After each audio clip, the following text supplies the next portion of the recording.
It's a moment of celebration for the city and for the country, for people to come out into the street and understand that culture is really involved with history, it's involved with our social thinking. You know, it can't just be a separate little world on its own. The point of having a banter discussion about what an Irish revolution would look like in 2016 on Culture Night is to kind of point out to people that like sometimes revolutions are cultural too. That we often kind of like make revolutions synonymous with violence and kind of uprisings, but sometimes like means actually the culture, the arts, that side of our nation that is just as kind of much about change as anything else.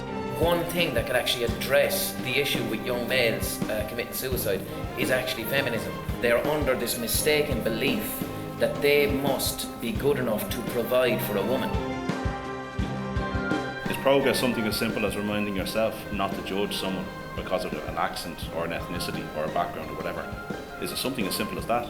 Because if you're sufficiently prejudiced, that's a little revolution in your own mind, if you can challenge that. And maybe instead of looking for the big gesture, you know, a succession of small steps is where you get to the real revolution. I think all that's going to happen over the course of the next even 10 years or 15 years is that you're going to find an Ireland that is becoming far more wide-ranging, far more diverse and far more plural.